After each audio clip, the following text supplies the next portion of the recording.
ஆயிஷாவின் செய்திற்காக நான் உங்கள் Anandan. Tito jack மாநில உயர்மட்ட குழு உறுப்பினர்கள் 8/5/2024 சில தீர்மானங்கள் எடுத்திருக்காங்க. இந்த தீர்மானங்கள் என்ன அப்படின்றது பார்த்துடலாம். இது கலந்தாய்வு நடத்த விடாம தடுக்கின்ற ஆர்ப்பாட்டம், அதே மாரி அவங்க கோரிக்கையை ஏற்காம நடத்தினா இத செய்வோம் அப்படின்னு சொல்லி தீர்மானம் பண்ணியிருக்காங்க. இது இன்னும் அதிகாரப்பூர்வமாக அவங்களுடைய லெட்டர் பேட்ல வெளிய வரல. பட் தீர்மானத்தில முடிவு பண்ணியிருக்காங்க. என்ன முடிவு பண்ணியிருக்காங்கன்னா, முதல்ல அரசாணை 243 அடிப்படையில் மாறுதல் கலந்தாய்வு நடத்துவதை கண்டித்து அனைத்து மாவட்ட தலைநகரிலும் டிட்டோ ஜாக்கில் மாபெரும் கண்டன ஆர்ப்பாட்டம் நடத்தப்படும். 38 டிஸ்ட்ரிக்ட்லயும் கண்டிப்பா அங்க ஆர்ப்பாட்டம் நடத்த போறாங்க. கண்டன ஆர்ப்பாட்டம். அடுத்த விஷயம் என்னன்னா, டிட்டோ ஜாக்கோட கோரிக்கையை ஏற்காமல் கலந்தாய்வு நடத்த திட்டமிட்டிருக்காங்க. அந்த கலந்தாய்வு நடைபெறுகின்ற தினத்திலிருந்து 13ஆம் தேதி மே மந்த்திலிருந்து தினசரியில என்ன பண்ணுவாங்க அப்படின்னா, அந்த இடத்திற்கு முன்பாக கலந்தாய்வை நடத்த விடாமல் தொடர் ஆர்ப்பாட்டத்தை நடத்துவதென முடிவு செய்யப்பட்டிருக்காங்க. கோரிக்கையை கண்டிப்பா ஏற்கணும். கோரிக்கையை ஏற்கலன்னா, நாங்க ஆரம்ப நாள் முதல் இறுதி நாள் வரை எங்கெல்லாம் கவுன்சிலிங் நடக்குதோ, அங்க நாங்க ஆர்ப்பாட்டம் பண்ணுவோம் அப்படின்னு சொல்லியிருக்காங்க. அடுத்த விஷயம் இன்று 10/5/2024 மாநில தேர்தல் ஆணையர் சென்னையில டிட்டோ ஜாக் சார்பில் சந்திப்பது என தீர்மானிச்சிருக்காங்க. இது இன்னைக்கு டேட் பார்த்தீங்கன்னா, மே 10 இந்த டேட்ல சந்திக்கிறோம். சரிங்க சார், யார் சார் இந்த டிட்டோ ஜாக் அப்படின்னா, இந்த டிட்டோ ஜாக்ன்றதுக்கான பொருள் எக்ஸ்பான்ஷன் என்னன்னு தெரிஞ்சுக்கங்க.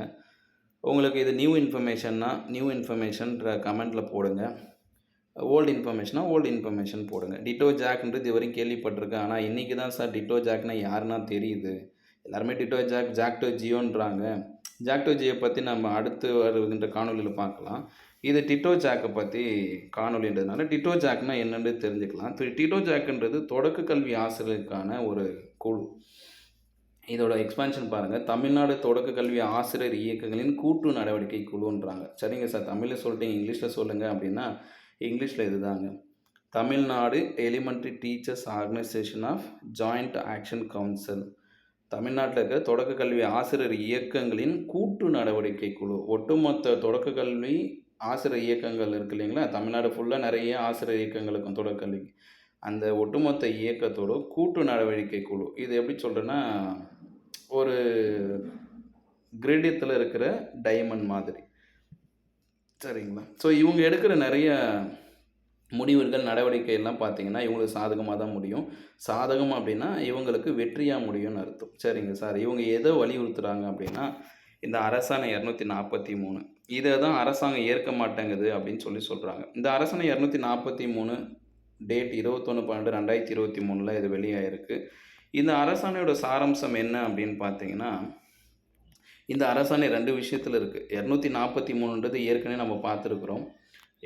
அரசாணை 243 ஹையர் எஜுகேஷனில் சில டிகிரி ஈக்குவல் நான் ஈக்குவல்னு சொல்கிற அரசாணை. அந்த அரசாணை கிடையாது. இது வந்து ப்ரொமோஷன் பேஸ் பண்ண மாதிரி ஒரு அரசாணை.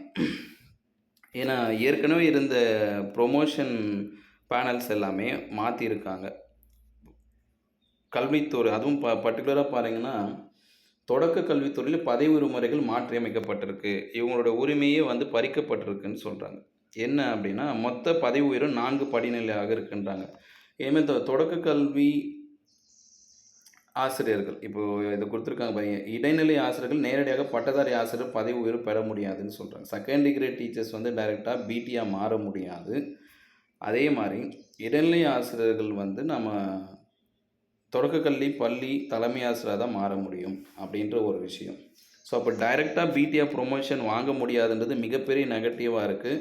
இதை வந்து செயல்படுத்தக்கூடாதுன்றது அவங்க கோரிக்கையாக வைக்கிறாங்க. அதே மாதிரி தொடக்கப்பள்ளி தலைமை ஆசிரியர்கள் மட்டுமே பட்டதாரி ஆசிரியர் பெற முயலும் அப்படின்னு சொல்கிறாங்க. ஸோ தலைமை ஆசிரியர் ஆயிட்ட பிறகு தான் பட்டதாரி ஆசிரியராக உயர்வு பெற முடியும்னு சொல்கிறாங்க. இன்னொரு விஷயம் என்னென்னா, பட்டதாரி ஆசிரியர்கள் மட்டுமே நடுநிலைப்பள்ளி தலைமை ஆசிரியர் ஆக முடியுன்றாங்க. அப்போ பிடிஆர் இருந்தால் மட்டும்தான் மிடில் ஸ்கூல் ஹெட் மாஸ்டராக மாற முடியும்.